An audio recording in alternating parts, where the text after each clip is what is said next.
homeless out of the luxury hotels.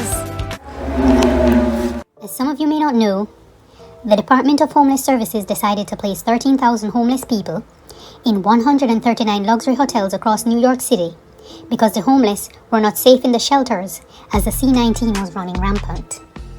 In a shelter situation, it is not possible to social distance, so the city had to come up with a way to keep these people safe. But why host the homeless in luxury hotels? Events, wedding banquets, and holiday reservations have all been cancelled, so the hotel occupancy rate has dropped to an all-time low, leaving the hotel industry in distress.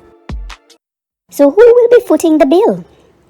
According to Fox News on August 11, FEMA agreed to foot at least 75% of the cost of the rooms, with the associated expenses such as moves, the staff, medical care, mental health, and extra services, landing on the laps of the New York taxpayers. The Lucerne Hotel was housing 300 homeless men. The hotel is located on 79th Street in the splendiferous Upper West Side of Manhattan City. Have you ever been to the Lucerne Hotel in New York City? For those of you who have not, come with me. Let's take a look. This is the front of the Lucerne Hotel. It is just a 10-minute walk from the Central Park. What a beauty with all its palatial exterior. Imagine yourself walking up the steps and through those doors. Lucerne said that their guest rooms and suites provide comfort and convenience whether you're there for corporate travel or making memories with your loved ones. The hotel features classical European rooms. Check out this impressively beautiful room, sprawling with comfort and elegance. Imagine going to sleep comforted by those strikingly soft quilts. Feast your eyes on this beautiful living room where you can relax and enjoy nothing but uninterrupted bliss. This is where the homeless are being comforted. Who would ever want to leave this paradise? Here's the hallway outside the suites. Guests can meet up with their friends as they sink comfortably in those chairs while social distancing. Look at this lovely bedroom. Are those handcrafted carvings? Imagine them running their hands against the intricate craftwork, as if the etchings are singing them sweet lullabies as they drift off into Wonderland. Also housing the homeless is the Belle Claire Hotel. For those of you who have never been there, let's take a quick trip, courtesy of the TripAdvisor. Here's another elegant bedroom. This bedroom has so much to offer, more than just relaxing. Here is a 360 view of the bedroom. You can hear the angels' harps playing as you look around this bedroom. So clean, so spacious, swirling in its elegant surroundings.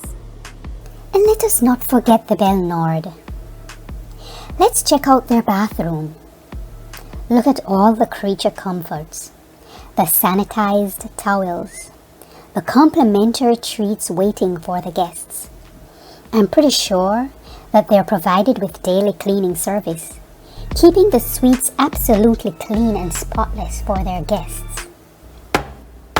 The Daily Mail reported on August 26 that the West Side residents are threatening to sue the city and Mayor Bill de Blasio if he doesn't move the 13,000 homeless people out of their neighborhood amid the soaring crime and violence.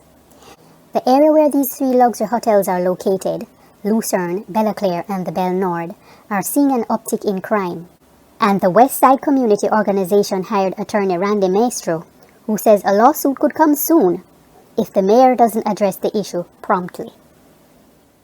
The New York City residents say that they are living in fear as they realize that approximately 13,000 homeless adults were living in rooms in dozens of hotels across the city. They fear that some of them are registered sex offenders, drug addicts, and mentally challenged, which makes them worry not only for themselves but for their children. Fox News reached out to the Department of Homeless Services about the sex offender status of the homeless residents, and the DHS said that they don't discriminate based on people's previous experiences or backgrounds, and they will not create a gated community within the city. They said that they will extend a helping hand no matter what. One lady said she was walking along the Riverside Park at 79th Street when two homeless men asked her if she wanted some crack. Another lady made a video of a homeless man standing outside of her building. He had previously asked her for some spare change as well as a date. On the other side of the coin, Bill de Blasio is being slammed by officials in Upper West Side for his plans to relocate the homeless people from a hotel where they have been sheltering.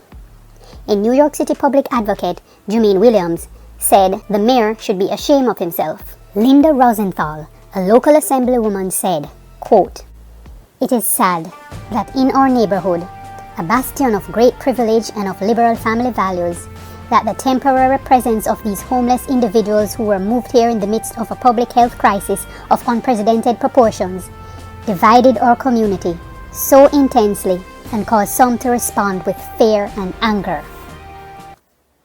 While facing these oppositions, Bill de Blasio is making a move on shifting them out of the Lucerne Hotel. Where will they be moved to? They will be moved to an unknown hotel in Queens, New York. Additionally, the Daily Mail reported that dozens of homeless are being bussed into hotels in Brooklyn, such as Hotel Indigo, so it looks like they're being shifted to the other boroughs.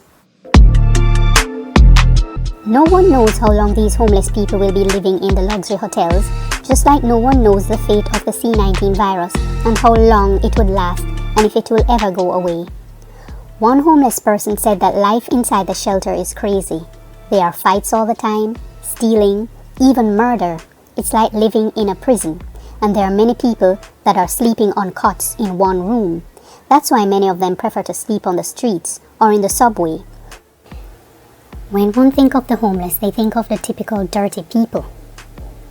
But there are many working class people who have lost their jobs and have nowhere to go and are facing an eviction crisis which is currently on hold but is due to restart on October 1st. However, there should be a real concern about the types of homeless people that are being sent to live in these hotels close to the residence where children are living. Other states are also housing the homeless during this unprecedented time in our history, such as California and San Francisco. There's no magic wand that will solve this problem overnight. Some of these homeless are mentally ill and unable to work, and chances are there's not enough bottles that can be collected to send their kids to college. If you would like to help, you can volunteer your services by checking out your local church or soup kitchen. You can also donate cash. Here is a list of charitable websites that help the needy. There should be a complete overhaul of the shelter system. Instead of having 12 strangers sharing one room, perhaps section the rooms so that each person have some privacy. The city should also look into why rents are so high. The normal rent of $3,500 for a studio is out of the range of most salaries in New York. And here's a quote from Alexander Den Hayer. "When a flower does not bloom, you fix the environment in which it grows, not the flower."